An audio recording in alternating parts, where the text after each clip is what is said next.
Hello childrens, myself Mamta Verma from chemistry department. आज हम discuss करेंगे सिंपल हार्मोनिक ऑसिलेटर का एनर्जी लेवल डायग्राम कैसे निकाला जाता है, उसके लिए क्या फार्मूला है। One by one, step to step हम लोग डिराइव करेंगे। सिंपल हार्मोनिक ऑसिलेटर मतलब होता है सरल आवर्ती दोलित्र, जिसको हिंदी में बोलते हैं सरल आवर्ती दोलित्र। एक सरल आवर्ती दोलित्र में जो रीस्टोरिंग फोर्स रहता है वो डायरेक्टली प्रोपोर्शनल होता है डिस्प्लेसमेंट के। मतलब the restoring force is directly proportional to the displacement from the equilibrium position. एक इक्विलिब्रियम पोजीशन में, साम्यावस्था में क्या होता है, जो रीस्टोरिंग फोर्स रहता है, प्रत्यानयन बल जिसको बोलते हैं प्रत्यानयन बल, वो डिस्प्लेसमेंट के विस्थापन के डायरेक्टली प्रोपोर्शनल होते हैं, जिसको क्या लिख सकते हैं, एफ डायरेक्टली प्रोपोर्शनल टू के नहीं, F directly proportional to minus x, जहाँ पे माइनस जो है डायरेक्शनल को भी, हम डायरेक्शनल बस को दर्शाता है। ये डायरेक्शन एक्स के जो डायरेक्शन है, जो डिस्प्लेसमेंट है, विस्थापन है, उसकी दिशा को यहाँ पे दर्शाता है। ठीक है, इसके अगर प्रोपोर्शनलिटी को हटाएंगे तो वहाँ पर कांस्टेंट लग जाएगा, एफ इक्वल्स टू माइनस के इंटू एक्स। ठीक है, इसको बोला जाता है रीस्टोरिंग फोर्स, जहाँ पर एफ जो है रीस्टोरिंग फोर्स है, एक्स जो है डिस्प्लेसमेंट है, और ये के जो है प्रोपोर्शनलिटी कांस्टेंट है। अब देखते हैं the potential energy of simple harmonic oscillator is given bye. The potential energy, जो सिंपल हार्मोनिक ऑसिलेटर है उसकी जो पोटेंशियल एनर्जी है उसको इस फॉर्मूले से लिखा जाता है, U इक्वल्स टू, ये है U इक्वल्स टू हाफ के एक्स का स्क्वायर। इसको हम इक्वेशन 1 दे देते हैं। ठीक है, अब हम जानते हैं श्रोडिंगर वेव इक्वेशन। श्रोडिंगर नाम का वैज्ञानिक था जिन्होंने वेव इक्वेशन दिया, वो है श्रोडिंगर वेव इक्वेशन, जिसके अकॉर्डिंग उसका जो इक्वेशन है वो है del square psi upon del x square plus del pi square m dash upon h square E minus V into psi. लेकिन यहाँ पर वी जो है पोटेंशियल एनर्जी है, पोटेंशियल एनर्जी है वी है, उसकी वैल्यू यहाँ पे दिया गया है 1/2 के एक्स का स्क्वायर, तो उसको यहीं पे पुट किए हैं। ठीक है, इसको इक्वेशन नंबर 2 दे देते हैं, ये हो गया। उसके बाद देखते हैं जो इक्वेशन नंबर 2 है, इक्वेशन नंबर 2 को इस तरह से भी लिखा जा सकता है, del square psi upon del x square plus alpha minus beta square x square psi equals to 0, जहाँ पर अल्फ़ा क्या होता है 8 pi square m dash upon h square E V. ठीक है, और बीटा इक्वल्स टू क्या होता है 2 pi root k M dash upon H. इसको इक्वेशन नंबर 4 दे देते हैं, और ये इक्वेशन नंबर 3 है। अब देखते हैं ये जो वेरिएबल्स हैं, जो यहाँ पे वेरिएबल्स दिया हुआ है उसको अगर चेंज कर देते हैं, ये झाई में चेंज किए हैं, इसको बोला जाता है, ये जो साइन है इसको झाई बोला जाता है। तो xi equals to root beta x यहाँ पे चेंज कर देते हैं, तो del square upon del x square equals to beta del square upon del xi square होता है। इसको इक्वेशन नंबर 5 दे देते हैं। अब इक्वेशन नंबर जो 3 है उसको कैसे लिखा जा सकता है, जो वेरिएबल्स है उसको चेंज किए हैं उसके टर्म में, beta del square beta del square ये psi upon del xi square plus alpha minus beta square xi square upon beta psi equals to 0। अब इसको हल करेंगे, इसको सॉल्व करेंगे तो कैसा वैल्यू आएगा, del square psi upon del xi square plus alpha upon beta minus xi square psi equals to 0। इसको इक्वेशन नंबर 6 दे देते हैं। ये क्या है, इक्वेशन नंबर 6 है। अब इक्वेशन नंबर 6 को सॉल्व करने पर एक फंक्शन आएगा, ये है y equals to exponential minus x dash square. इसको इक्वेशन नंबर 7 दे देते हैं।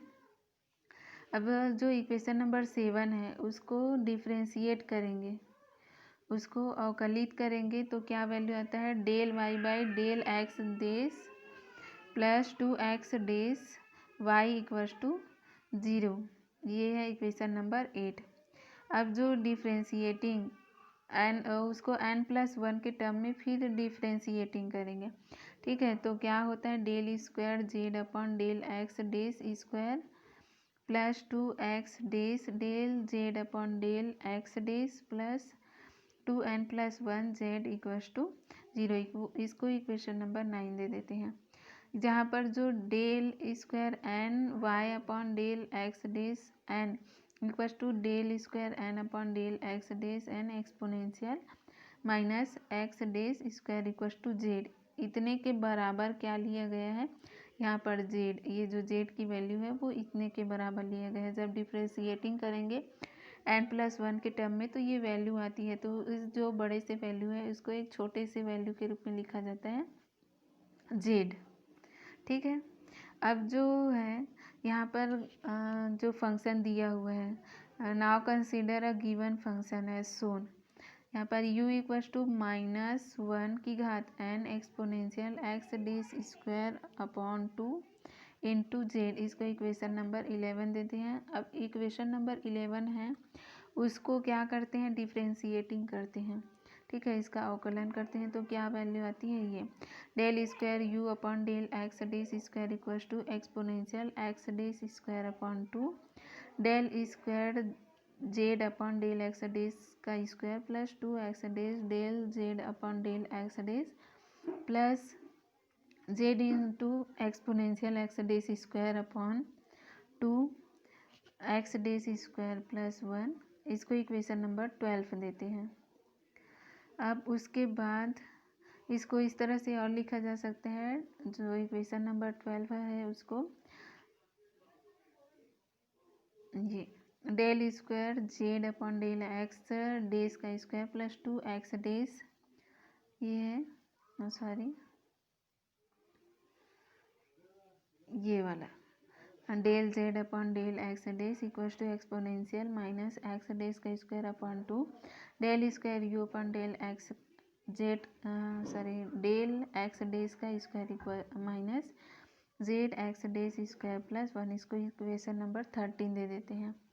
अब जो इक्वेशन नंबर 13 है और 9 है उसको कंबाइन कर देते हैं। तो इक्वेशन नंबर 13 है और 9 है उसको कंबाइनिंग करने पर क्या वैल्यू आती है, डेल स्क्वायर यू, ये है del square u upon del x dash का square plus 2n+1 minus x dash का square into u equals to 0। इसको इक्वेशन नंबर 14 दे देते हैं।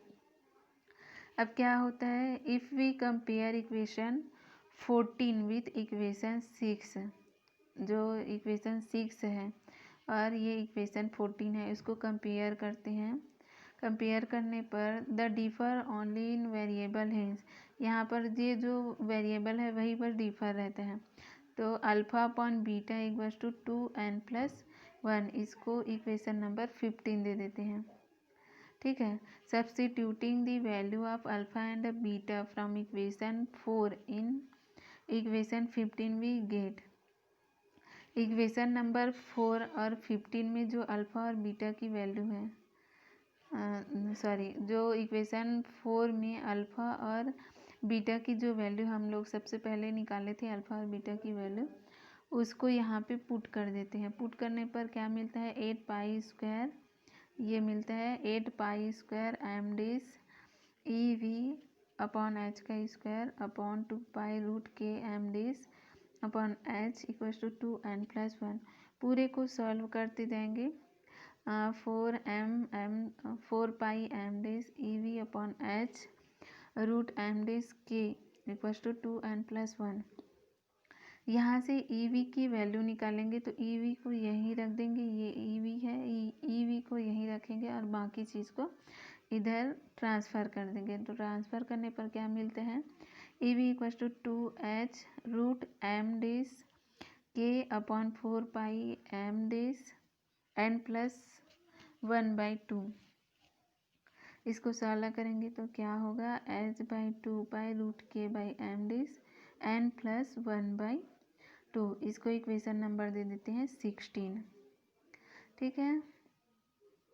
अब जो है from classical mechanics the vibrational frequency of mass point m connected by a spring of force constant k is expressed as. जो classical mechanics है, classical mechanics के through vibrational frequency है उसको किस टर्म में लिखा जाता है, ये न्यू इक्वल्स टू 1/2π√k/m। इसको इक्वेशन नंबर 17 दे देते हैं। In case of diatomic molecule behaving like as a simple harmonic oscillator, जो डायटोमिक मॉलिक्यूल होते हैं वो एक सिंपल हार्मोनिक ऑसिलेटर की तरह ही वर्क करते हैं। उनकी जो प्रॉपर्टी होती है वो सिंपल हार्मोनिक ऑसिलेटर की तरह होती है। The vibrational frequency nu of oscillator is given by a relation similar to expression 17। ये जो 17 है उसी की तरह जो डायटोमिक मॉलिक्यूल है उसके लिए सिंपल हार्मोनिक ऑसिलेटर के समान रहता है। वो जो डायटोमिक मॉलिक्यूल है उसके लिए फ्रीक्वेंसी, वाइब्रेशनल फ्रीक्वेंसी है वो इक्वेशन 17 के जैसे ही दिया जाता है। ठीक है। इसका जो m है उसको रिप्लेस कर देते हैं ये m डे से। m डे जो है रिड्यूस्ड मास कहलाता है। रिड्यूस्ड मास की वैल्यू क्या होती है, mu equals to m1 plus m2 upon m1 into m2। पिछली क्लास में हमने ये देखा था, जो म्यू है रिड्यूस्ड मास है, समानीय द्रव्यमान है, उसकी वैल्यू ये होती है। ठीक है। अब उसको रिप्लेस कर देते हैं ये m डे से, है ना। रिड्यूस्ड मास से ये जो मास है उसको चेंज कर देते हैं तो ये सिंपल हार्मोनिक ऑसिलेटर के लिए वाइब्रेशनल फ्रीक्वेंसी निकल जाती है। अब इसके लिए जो एनर्जी है, एनर्जी किस टर्म में लिखा जाता है, यहाँ पर जो इसको मैं डिफाइन कर देती हूँ क्या क्या है। यहाँ पर जो k है उसको फोर्स कांस्टेंट बोला जाता है, m जो है रिड्यूस्ड मास है और पाई जो है डाटा है ना। और उसके बाद जो है अब हम एनर्जी निकालेंगे। ठीक है।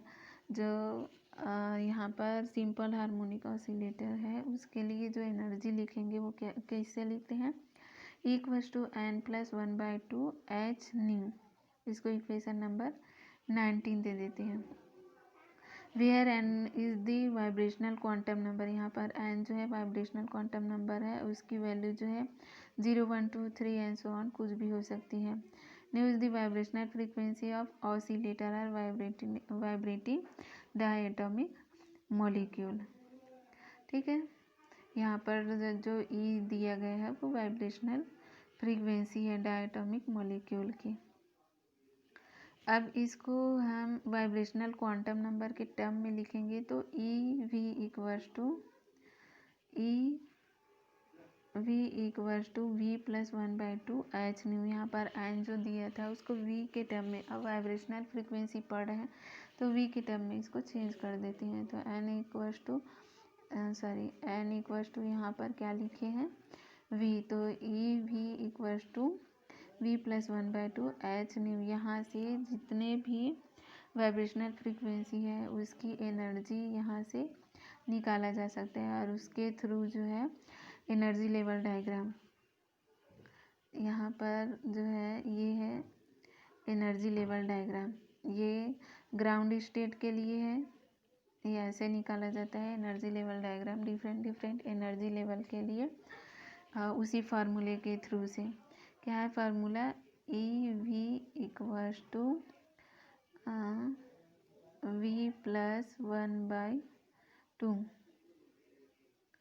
v+1/2 h new.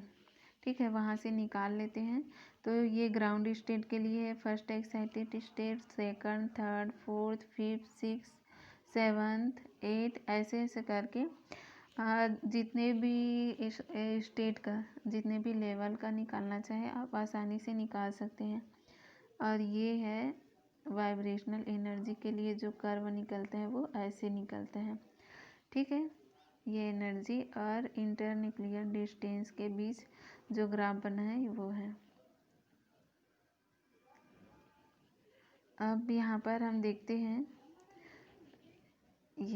ये फार्मूला ही है जिससे ये पूरा एनर्जी लेवल डायग्राम जो है बनाया जा सकता है आसानी से।